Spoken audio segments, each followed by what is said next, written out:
আসসালামু আলাইকুম রহমতুল্লাহি ওবারাকাতুহু। শ্রদ্ধেয় আব্বাজানেরা, ভাইয়েরা, আপনাদের কাছে একটা গুরুত্বপূর্ণ কথা দেব। কথাটা হলো আপনার আমার খুব কাজে লাগার কথা।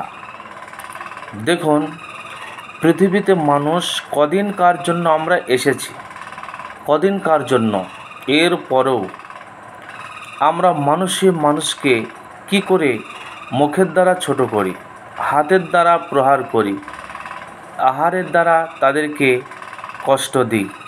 আমরা এমন মানুষ, ডেকে খাবার দিই, দেওয়ার পরে আমরা বলি যে বাবার কালে খেয়েছিস, এবার খেয়ে নে। এই যে খোঁটা দেওয়া, এই খোঁটা দেওয়ার দান যদি কেউ করে, আল্লাহ তাআলার কাছে হিসাবদিহি করতে হবে, তার দান করাটা কোনো কাজে আসবে না।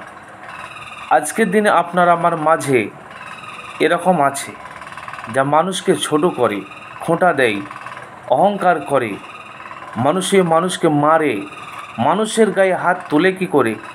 মানুষের সঙ্গে মানুষের জড়িত পাপ থাকলে কিয়ামতের দিনে আল্লাহ সেটা ক্ষমা করবেন না। মানুষ সেই দিনে নিজের এই ধরনের পাপের কারণে জাহান্নাম যাবে। অতএব একটু সাবধান হয়ে দুনিয়াতে চলুন।